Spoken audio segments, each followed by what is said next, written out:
Hello friends, അത്യാവശ്യ ഘട്ടങ്ങളിൽ വേറെ എവിടെ നിന്നും നമുക്ക് ക്യാഷ് അറേഞ്ച് ചെയ്യാൻ പറ്റുന്നില്ല എങ്കിൽ മാത്രം വെറും ആധാർ കാർഡും പാൻ കാർഡും ഉപയോഗിച്ച് ലോൺ എടുക്കാൻ പറ്റുന്ന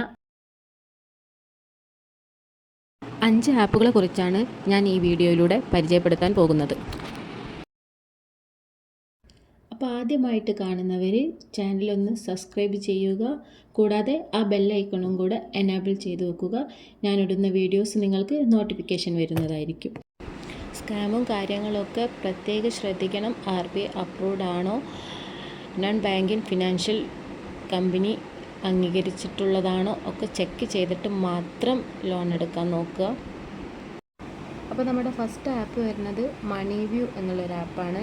ഫസ്റ്റ് അറ്റംപ്റ്റിൽ തന്നെ എനിക്ക് 30,000 രൂപ വരെ എൻ്റെ അക്കൗണ്ടിലോട്ട് ക്രെഡിറ്റ് ആയിട്ടുള്ളൊരു ആപ്പാണ്. ഞാൻ ഇപ്പോഴും യൂസ് ചെയ്തുകൊണ്ടിരിക്കുന്നുണ്ട്.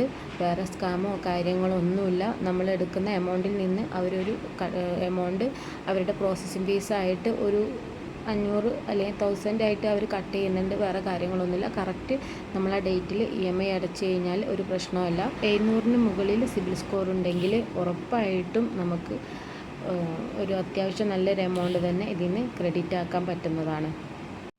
അപ്പോൾ രണ്ടാമത്തെ ഒരു ആപ്പ് എന്ന് പറഞ്ഞാൽ ക്രെഡിറ്റ് ബി ആണ്. ക്രെഡിറ്റ് ബിയും അത്യാവശ്യം നല്ലൊരു ആപ്പാണ്. നമുക്ക് നല്ലൊരു എമൗണ്ട് തന്നെ ഫസ്റ്റിൽ തന്നെ ക്രെഡിറ്റ് ചെയ്തെടുക്കാൻ പറ്റുന്നതാണ്. അതിലുള്ള ടേംസും കാര്യങ്ങളൊക്കെ നോക്കി അതിൻ്റെ റിവ്യൂസും കാര്യങ്ങളൊക്കെ നോക്കിയിട്ട് നമുക്ക് ഡൗൺലോഡ് ചെയ്ത് അതിൽ പറയുന്ന പോലെ എല്ലാ കാര്യങ്ങളും നമ്മുടെ ഡീറ്റെയിൽസും KYC ഡീറ്റെയിൽസും കാര്യങ്ങളൊക്കെ കൊടുത്ത് ആധാർ കാർഡും പാൻ കാർഡും യൂസ് ചെയ്ത് നമുക്ക് ലോൺ ലഭിക്കുന്നതാണ്. 700-ന് മുകളിൽ സിബിൽ സ്കോർ ഉണ്ടെങ്കിൽ നമുക്ക് ഉറപ്പായിട്ടും ഇതിൽ നിന്ന് നല്ലൊരു എമൗണ്ട് തന്നെ ക്രെഡിറ്റ് ആയിട്ട് കിട്ടുന്നതാണ്. അടുത്ത നല്ലൊരു ആപ്പാണ് ഒലി എന്ന് പറഞ്ഞിട്ടുള്ളത്. ഇതിൽ നമുക്ക് അത്യാവശ്യം ക്രെഡിറ്റ് സ്കോർ ഉണ്ടെങ്കിൽ ഒരു 700-ന് മുകളിൽ ക്രെഡിറ്റ് സ്കോർ ഉണ്ടെങ്കിൽ നമുക്ക് ഒരു 15,000 20,000 രൂപയൊക്കെ നമുക്ക് ക്രെഡിറ്റ് ആയിട്ട് കിട്ടുന്നതാണ്. അതിലിപ്പോൾ എല്ലാ ആപ്പിലും പറഞ്ഞ പോലെ തന്നെ അതിലെ ഡീറ്റെയിൽസും കാര്യങ്ങളൊക്കെ നോക്കിയിട്ട് പാൻ കാർഡും ആധാർ കാർഡും യൂസ് ചെയ്തിട്ട് നമുക്ക് ലോൺ എടുക്കാൻ പറ്റുന്നതാണ്. ഇനി നാലാമത്തെ ആപ്പ് വന്നിട്ട് സ്റ്റാഷ്ബി എന്ന് പറഞ്ഞിട്ടൊരു ആപ്പാണ്. ഇതിൽ നല്ലൊരു എമൗണ്ട് തന്നെ എനിക്ക് ഫസ്റ്റ് ടൈമിൽ തന്നെ ക്രെഡിറ്റ് ആക്കാൻ പറ്റിയിട്ടുണ്ട്. 50,000 രൂപ വരെ ഞാൻ ഇതിൽ നിന്ന് ഫസ്റ്റ് ടൈമിൽ തന്നെ ക്രെഡിറ്റ് ആക്കിയിട്ടുണ്ട്. ഞാൻ ഇപ്പോഴും യൂസ് ചെയ്തുകൊണ്ടിരിക്കുന്നുണ്ട്. മറ്റു ആപ്പുകളിൽ നിന്നും ഈ ആപ്പ് വ്യത്യസ്തമാകുന്നത് എന്താണെന്ന് വെച്ചാൽ നമ്മൾ ഇടുന്ന എമൗണ്ട് നമുക്കത് വീണ്ടും വിഡ്രോ ചെയ്യാൻ പറ്റുന്ന ഒരു രീതിയിലാണ് ഈ ഒരു ആപ്പ് ഉള്ളത്. ഞാനിപ്പോഴും അത് ക്യാഷ് അതിലേക്ക് ഇട്ടിട്ട് നമ്മൾ ക്രെഡിറ്റ് കാർഡൊക്കെ യൂസ് ചെയ്യൂലേ, അതുപോലെ യൂസ് ആക്കാൻ പറ്റുന്ന ഒരു കിഡിലൻ ആപ്പാണ്. വേറെ സ്കാമോ കാര്യങ്ങളോ ഒന്നുമില്ല. അപ്പോൾ നമ്മുടെ 5ാമത്തെ ആപ്പ് എന്ന് പറയുന്നത് കിഷീറ്റാണ്.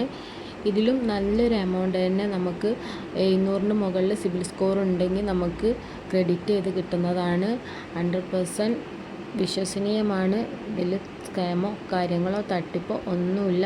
നമ്മൾ ഈ പറയുന്ന 5 ആപ്പുകളിലും നമ്മൾ എടുത്ത എമൗണ്ട് കറക്റ്റായിട്ട് ആ സമയത്തിൽ നമ്മൾ EMI അടക്കുകയാണെങ്കിൽ ഒരു ബുദ്ധിമുട്ട് നമുക്കില്ല.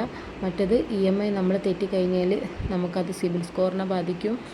മാത്രമല്ല നമുക്ക് ഇതിന് പെനാൽറ്റി ആയിട്ട് നല്ലൊരു എമൗണ്ട് അവർ ഇതിന്മേൽ പിടിക്കുകയും ചെയ്യും. അതുകൊണ്ട് നന്നായിട്ട് ആലോചിച്ച് അടക്കാൻ പറ്റുന്നുണ്ടെങ്കിൽ മാത്രം അത്രയും അത്യാവശ്യ ഘട്ടങ്ങളിൽ മാത്രം ഇത്തരം ആപ്പുകൾ യൂസ് ആക്കുക. വേറെ സ്കാമിലും കാര്യങ്ങളിലൊന്നും ചെന്ന് പെടാതിരിക്കുക.